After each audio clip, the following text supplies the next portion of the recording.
Hello friends, कैसे हो आप सब। आई होप आप सब बहुत अच्छे होंगे। तो गाइस चलिए हम अपनी स्टोरी डेफिनेटली इट्स यू का जो है अगला पार्ट जो है वो स्टार्ट करेंगे। तो लास्ट पार्ट में हम देखे थे कि जो हमारे लान कुरैन होते हैं वो जेंचन को कहते हैं कि क्यों ना तुम भी कुछ समय के लिए जो है वो ऑफिस आओ और ये देख लो कि हम ऑफिस का वर्क कैसे करते हैं। बिकॉज जब कल को तुम सीईओ बनोगे तो तुम्हें अपना काम करने में जो है वो आसानी होगी। तो वैसे ही नेक्स्ट डे होता है, सभी अपना ब्रेकफास्ट करते हैं लान हाउस में और रोज़मर्रा की तरह जो विभूषण होता है वो अपने फादर को मतलब फादर इन लॉ को कहता है कि डैड क्या मैं भी आपके साथ चलूं, प्लीज मुझे भी जाना है। तभी लान कुरैन कहते हैं कि बेटा मैं कुछ बिजनेस मीटिंग के लिए एक हफ्ते के लिए आउट ऑफ कंट्री कोरिया जा रहा हूँ और वहाँ के कुछ एम्प्लॉयज जो है वो यहाँ आ रहे हैं। आज से कंपनी को जो है वो वांगजी संभालेगा, तो होप सो कि तुम इसके साथ जाके वहाँ इसकी हेल्प करोगे। तभी हमारा विभूषण कहता है कि ऑफ कोर्स डैड, मुझे वांगजी के साथ काम करने में बहुत ज़्यादा मज़ा आता है। इसके बाद जो हमारा विभूषण और वांगजी होते हैं वो ऑफिस के लिए निकल जाते हैं और जो लान कुरैन होते हैं वो अपना सूटकेस लेके जो है वो एयरपोर्ट के लिए निकल जाते हैं।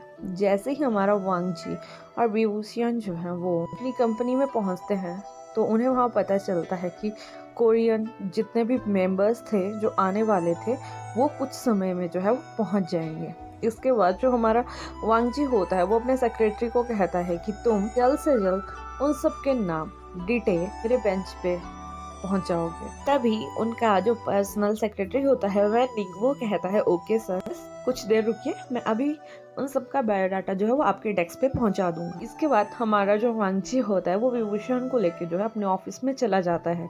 तब विभूषण उससे कहता है कि गग आप प्लीज मुझे भी एक लैपटॉप प्रोवाइड करवा दीजिए, मैं भी आपकी हेल्प करना चाहता हूँ। जब हमारा वांगजी ये सुनता है कि विभूषण उसकी हेल्प करवाना चाहता है तो वो बहुत ज़्यादा खुश होता है। वो विभूषण को थैंक यू बोलता है और वेन्निंग को अगेन कॉल करके कहता है कि उसे एक लैपटॉप प्रोवाइड करवाया जाए। तभी वेन्निंग जो होता है उनके स्टॉक में से एक न्यू लैपटॉप निकाल के जो है वो वांगजी के रूम की तरफ ले जाता है। वो उस लैपटॉप को जो है वो वांगजी को देता है। वांगजी अपने कंपनी का साइट वगैरह खोल के जो है वो लैपटॉप जो है वो विभूषण को दे देता है और उसके पास 2 फाइल्स देता है कि तुम्हें इस डाटा को जो है वो अच्छे से अरेंज करना है। जब विभूषण को देखता है तो वो कहता है कि वाह इट्स टू मच इजी, मैं जल्दी कर लूंगा। तभी वांगजी उसकी तरफ एक स्माइल पास करता है, उससे कहता है it's not it's too much easy, तुम बोल सकते हो इट्स इजी।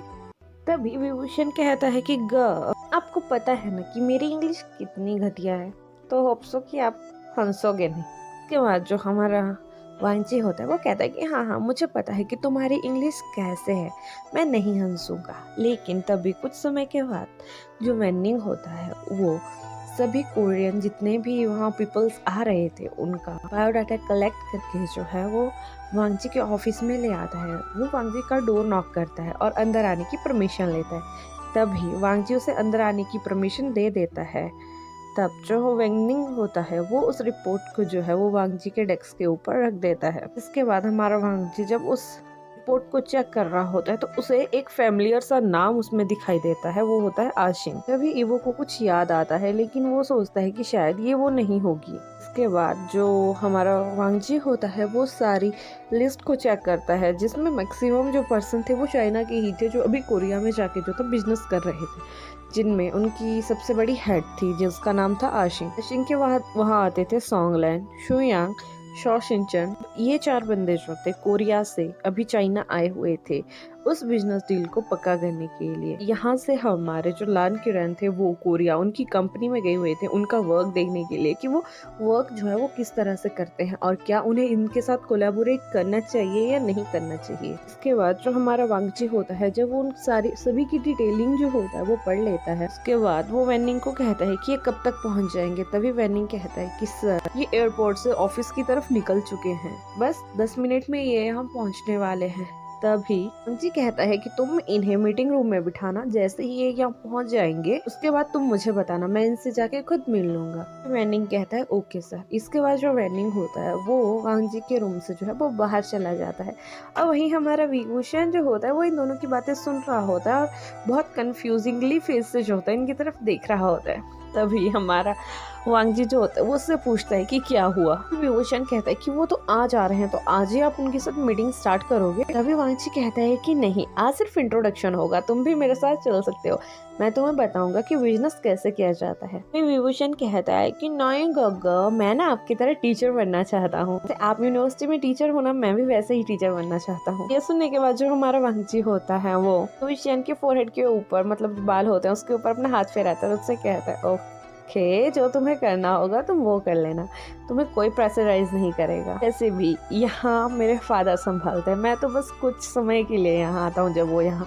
अवेलेबल नहीं होते हैं या मैं फ्री होता हूँ, अदरवाइज मुझे यूनिवर्सिटी से इतना टाइम नहीं लगता मैं ऑफिस संभाल सकूँ। वैसे तुम्हें सब तो पता ही है। तभी विभूषण कहता है कि हाँ गा, मुझे पता है आप दोनों साइड कितना बिजी होते हो। आई लव द वे आप जिस तरह से काम कर रहे हो, बहुत ज्यादा मेहनती हो। वांग जी ये सुन के उसकी तरफ स्माइल पास करता है। इतने में ही वैनिंग जो होता है वो वांग जी के ऑफिस के फोन पे जो है वो कॉल कर देता है कि सर हमारे गेस्ट यहाँ पहुँच चुके हैं, मैंने उन्हें मीटिंग रूम में बिठा दिया है, आपको भी आ जाना चाहिए। तभी जो हमारा वांग जी होता है वो वैनिंग से कहता है कि उन्हें पानी और कॉफ़ी प्रोवाइड करवाई जाए और 2 कप एक्स्ट्रा भी रखवा दिया जाए। मैं और विभूषण जो है वो बस निकल रहे हैं ऑफिस से।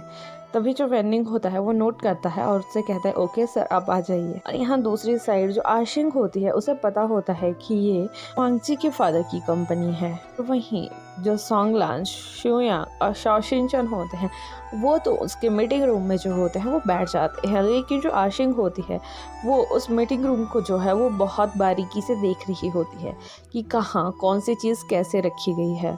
और जब वो उन सब चीज़ों को देखती है तो वो कहती है कि ओ माय गॉड, इन्होंने हर चीज़ को कितनी अच्छी तरीके से रीअरेंज किया हुआ है। तभी कुछ समय के बाद जो वैनिंग होता है वो वहाँ आ जाता है, उन्हें पानी देता है और उन्हें कॉफ़ी देता है। तो पानी के लिए तो वो सारे रिफ्यूज़ कर देते हैं, लेकिन ठंड होने की वजह से वो सारे जो होते हैं वो कॉफ़ी जो होते हैं वो ले लेते हैं। कुछ समय में जो हमारा वांग जी और विभूषण होते हैं वो भी मीटिंग रूम में आ जाते हैं। जैसे ही हमारा वांग जी जो होता है वो रूम के अंदर एंटर करता है तो जब आशिंग उसे देखती है तो वो उसकी तरफ एक स्माइल करती है और उसकी तरफ भागती हुई जाती है और उसके गले से लग जाती है और उसे बहुत टाइट सा हग करती है। तो जब विभूषण और बाकी सब वहाँ बैठे हुए ये देखते हैं तो वो बहुत ज़्यादा हैरान हो जाते हैं।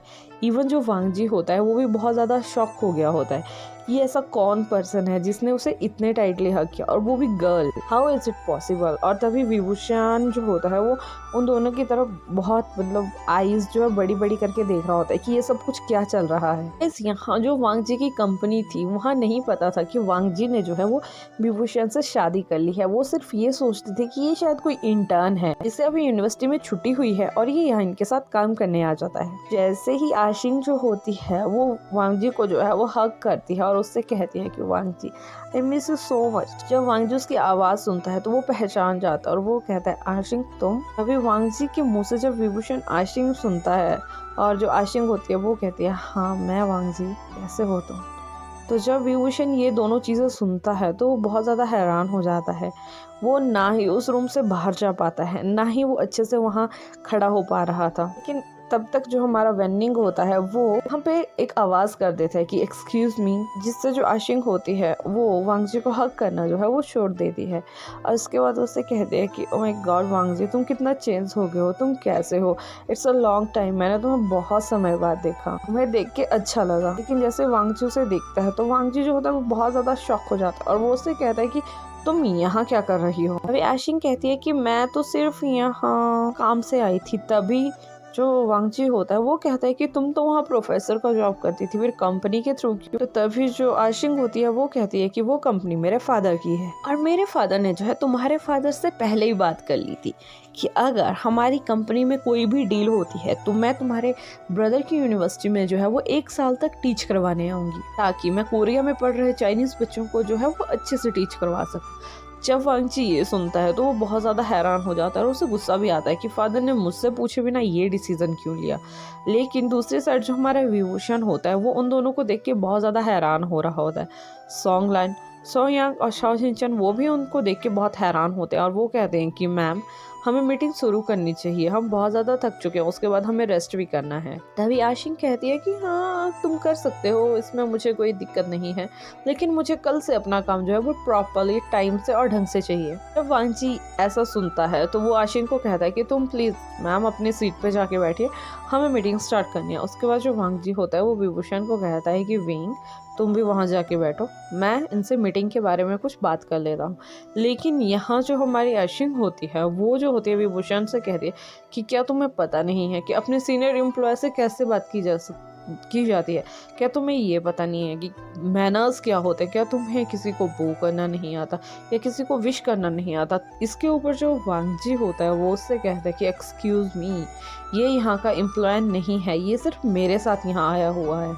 लेकिन जो आशिंग होती है वो वांग जी की बात वहीं काट देती है और वो उससे कहती है कि वांग जी, मुझे तुम्हारा ये सॉफ्ट हार्टेड चीज़ दोबारा देखना अच्छी नहीं लगेगी। मैंने तो ये सुना था कि तुम इन सालों में बहुत ज़्यादा कोल्ड हार्टेड हो गए हो, जस्ट वैसे ही जैसे मुझे लड़के पसंद है। इसीलिए मैं फादर को बोल के जो यहाँ आ गई हूँ कि मुझे वांग से स्पेशली मिलना है और मुझे देखना है कि वांग जी कितना चेंज हो चुका है।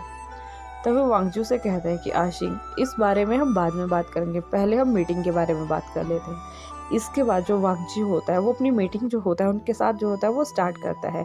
इन रियलिटी सोंगलान, शुयांग और शोशिंगचन ही जो कोरियन कंपनी होती है उसकी तरफ से आए होते हैं। तो जो उनका सोंगलान होता है यहाँ पे वो हेड होता है, तो सोंगलान और वांगजी जो होता है वो अच्छे से उस मीटिंग को डिस्कस करते हैं। उसके बाद जो हमारा वांगजी होता है वो वैनिंग को बोलता है कि तुम 3 डेस्क जो है वो जल्दी से रेडी करो, क्योंकि ये तीनों अब वहाँ पे काम करेंगे। उन तीनों से कहता है कि अगर आपको कोई भी दिक्कत होगी तो हम मुझसे जो है कभी भी कॉन्टैक्ट कर सकते हैं। तो ये कहने के बाद जो हमारा वांगजी होता है वो वहाँ से निकलने लगता है, लेकिन तभी आशिंग उसे दोबारा रोक देती है। तभी हमारा विभूषण जो होता है वो ये सब कुछ देख के बहुत ज़्यादा इरिटेट हो चुका होता है, तो वो वहाँ से कुछ भी बिना बोले हुए उठ के चला जाता है। ये देख के जो आशिंग होती है वो उससे कहती है कि तुम्हारे यहाँ के एम्प्लॉय को बहुत फालतू का एटीट्यूड है, उन्हें तो उनकी औकात दिखानी ही पड़ेगी। वहीं दूसरी साइड जो मैनिंग होता है वो सोंगलान, शुयांग और शोशिंगचन को लेके वहाँ से जो होता है चला जाता है, और वो जो भी उन तीनों के डेस्क जो होते थे वो रेडी किए गए होते थे वो उन्हें उन डेस्क्स को दिखा देता है। वो तीनों जो है अपने डेस्क्स पे बैठ जाते हैं, अपना कुछ सामान वहाँ रखते हैं और फिर वहाँ से अपने होटल्स के लिए जो होता है वो चले जाते हैं। वो होटल रूम्स जो लान कंपनी ने जो है उनके लिए बुक करवाए थे 1 हफ्ते के लिए। तो आज का दिन उन्हें रेस्ट करना था और अगले दिन से जो है उन्हें 1 हफ्ते के लिए वहाँ अच्छे से काम करना था। दिन मीटिंग्स होनी थी, अगर उनकी डील जो है वो फाइनल हो जाती है तो उन तीनों को जो था वो परमानेंटली उन्हीं के ऑफिस में वहाँ काम करना पड़ेगा। उनकी ये बात थी बिकॉज वो तीनों जो थे वो चाइना से ही थे, तो ये इजी हो जाता कि ऐसे उनकी जो थी वो अच्छे से दोस्ती भी हो जाती, उन्हें काम भी अच्छे से आ जाता और उन्हें कोई दिक्कत भी नहीं होती। दूसरी साइड जब विभूषण जो होता है वो वांगजी के कैबिन में पहुँच जाता है तो वो बहुत गुस्सा होता है और उसके साइड वाले टेबल पे जाके बैठ जाता है। कुछ समय बाद जब वांगजी वहाँ पहुँचता है तो वो जो होता है वो विभूषण को ढूंढ रहा होता है, लेकिन जब वहाँ आगे आगे तो हमारा वांगजी चला होता है और पीछे से वो आशिंग वो भी भाग रही होती है। जब वांगजी अपने रूम के अंदर एंटर होने वाला होता है तो विभूषण को जो होता है ये पता लग जाता है और वो जो होता है वो बालकनी साइड पे चला जाके छुप जाता है और पीछे से जो आशिंग होती है वो वांगजी के रूम में जो होती है वो एंटर हो जाती है। हमारा वांगजी जो होता है वो विभूषण को ढूंढ के थक जाता है तो वो एक जगह खड़ा हो जाता है और जब आशिंग उसके पास आती है उसे अपनी तरफ जो होता है वो टर्न करती है और उसके गले में जो होता है वो दोनों हाथों को जो है वो डाल देती है और उससे कहती है कि कैसे हो तुम, इतना टाइम हो गया और तुमसे बात भी नहीं हुई। तब हमारा वांगजी कहता है कि प्लीज अपने बिहेवियर को थोड़ा ठीक कीजिए, हम यहाँ पे कलीग्स हैं और जो बातें होनी थी वो पहले हो चुकी हैं, तो मैं नहीं चाहता कि मेरा पास्ट अभी मेरे प्रेजेंट में आए या मेरे प्रेजेंट को खराब करे। अभी आशिंग कहती है कि क्या पास्ट, इतना भी टाइम नहीं हुआ और मुझे कोरिया जाने के बाद सब चीज़ों का पता लगा था तो मैं तुमसे माफ़ी मांगना चाहती थी। तभी हमारा वांगजी कहता है कि तुम्हें कोरिया जाने के बाद किसी भी चीज़ का पता नहीं लगा था, तुम्हें हर चीज़ का पता यहाँ पहले से ही था, लेकिन तुम्हें ये नहीं पता था कि मैं किसका बेटा हूँ, जिस कारण तुम मुझे कभी भाव देती ही नहीं थी। तभी आशिंग कहती है कि प्लीज तुम गुस्सा मत करो। इसके ऊपर जो वांगजी कहता है कि तुम अपने फायदे के लिए यहाँ से गई थी अब बेटर होगा कि तुम गड़े मुर्दे ना उखाड़ो। इसके बाद जो हमारा वांगजी होता है वो आशिंग के दोनों हैंड्स जो होता है वो अपने गर्दन से जो होता है वो झटक देता है और उससे कहता है कि प्लीज लीव, मैं मेरे ब्रदर लान शीचेन से काम है, मुझसे नहीं। तुम्हें उनसे बात करनी है, मुझसे नहीं। इसके बाद जो आशिंग होती है वो बहुत गुस्से में वहां से निकल जाती है। वांगजी के रूम के बाहर आने के बाद वो वांगजी की तरफ जो होता है वो घूर के दिखती है और उससे कहती है कि वांगजी यू आर माइन, तुम सिर्फ मेरे हो और मैं तुम्हारा दिल इस 1 महीने में जीत के ही रहूंगी, बिकॉज मैं आज से तुम्हारे घर पे रहना स्टार्ट कर रही हूँ। इसके बाद जो आशिंग होती है वो वहाँ से कैब लेके जो होता है वो लान मेंशन जो होता है वो चली जाती है। तभी वहाँ हमें पता चलता है कि लान क्यूरेन ने जो है वो लान ई को कॉल करके कह दिया था कि उनके घर पे कोई मेहमान आ रहा है। स्पेशली उन्होंने ये भी कहा होता है कि घर पे कोई भी ये ना उस मेहमान के सामने बोले कि हमारा वांगजी जो है वो ऑलरेडी शादीशुदा है। जब लान ई इस बारे में पूछती है कि वो क्यों ना बताए, तभी वो कहते हैं, मतलब जो लान क्यूरेन है वो कहते हैं कि ये कुछ बिजनेस के मामले में है, तो मैं नहीं चाहता कि अभी कुछ भी रिवील हो। तो इस बात को जो लान ई ने होता है वो सभी फैमिली मेंबर्स को जो होता है वो बता दिया होता है। इसके ऊपर जो सभी फैमिली मेंबर है वो तो एग्री कर जाते हैं और दूसरी साइड यान ली, उसे जो होता है वो कुछ समय के लिए, मतलब 1 मंथ की उन्हें छुट्टी थी। तो लान शीचेन कहते हैं कि तुम्हें 1 मंथ के लिए अपने किसी फ्रेंड के यहाँ या घूमने चलना चाहिए। तभी यान ली कहती है कि हाँ मैं कुछ टाइम जेनचंग के साथ में रहना चाहती हूँ। तो उसी दिन मॉर्निंग में जो लान शीचेन होते हैं वो यान ली को लेके जो है जेनचंग और मिया मिया के मेंशन की तरफ चले जाते हैं जहाँ वो दोनों रहा करते थे। इसके बाद जो जेनचंग होता है वो लान शीचेन को कहता है कि ब्रदर इन लॉ, मैं सीजे का ध्यान जो है वो रख लूंगा, आप टेंशन मत लीजिए, और मिया मिया भी तो मेरे साथ है और ऑफिस आवर्स भी मेरे ज़्यादा देर नहीं है, मुझे 4 to 5 आवर्स का ही काम होता है। उस टाइम में मिया मिया जो है वो यहाँ सीजे के साथ रह लिया करेंगे। इसके ऊपर जो लान शीचेन है वो एग्री कर जाता है और कुछ समय के बाद जो होता है वो वापस लान मेंशन जो होता है वो आ जाता है। जब उसे इन सभी चीज़ों का पता चलता है तो पहले तो वो डिसएग्री करता है, लेकिन कुछ समय के बाद वो जो है वो एग्री हो जाता है कि ठीक है। और यही कुछ समय के बाद जो आशिंग होती है वो भी लान मेंशन जो होता है वो पहुंच जाती है। लान मेंशन पहुंचने के बाद वो लानी को बहुत बड़ा हक करती है और उसे कहती है हेलो मॉम। जैसे ही लान उसके मुंह से मॉम सुनती है तो उसे थोड़ा सा अनकंफर्टेबल फील होता है, लेकिन तभी आशिंग जो होता है उसे इमोशनली ब्लैकमेल करना स्टार्ट कर देती है कि आपको पता है मेरी कोई माँ नहीं है, मैं किसे मॉम बोलूँगी, आपको देख के मुझे वो मॉम वाली फीलिंग आई तो इसलिए मैंने आपको मॉम कह दिया, कोई दिक्कत तो नहीं होगी ना। तभी लान ई जो होता है उसके इरादों को नहीं समझ पाती और वो कहती है नहीं बेटा मुझे कोई दिक्कत नहीं है, तुम आओ बैठो क्या लोगी। तभी वो कहती है कि नहीं, ईवो ने ऑफिस में मेरी बहुत ज़्यादा केयर करी तो मुझे अभी थोड़ी देर रेस्ट करना है। और वो लान शीचेन को जो है वो करके जो होता है वो लान ई के कहने पर जो होता है वो कुछ सर्वेंट्स जो होते हैं उसको रेस्टरूम की तरफ भेज देते हैं। तो गैस चलिए आज की स्टोरी मैं यहीं फिनिश करती हूँ। होप सो आपको मेरी स्टोरी अच्छी लगी होगी। अगर अच्छी लगी होगी तो लाइक कीजिएगा, कमेंट कीजिएगा, अपने फ्रेंड के साथ शेयर कीजिएगा और जिन्होंने सब्सक्राइब नहीं किया वो सब्सक्राइब भी कर दीजिएगा। और गाइस आजकल ना लाइक और व्यू ज़्यादा नहीं आ रहे हैं तो प्लीज़ देख लिया कीजिए यार, इतनी ज़्यादा गंदी स्टोरीज़ भी नहीं होती हैं। और अगर आपको अच्छी नहीं लगती है तो आप बता सकते हो कि मेरी स्टोरीज़ में कहाँ कमी रह रही है, तो मैं उस कमी को जो है वो इम्प्रूव करने की पूरी तरह से कोशिश करूँगी। और सबसे बड़ी और सबसे लास्ट में एक ही बात कहती हूँ कि अपना ध्यान रखिएगा। Bye bye, take care.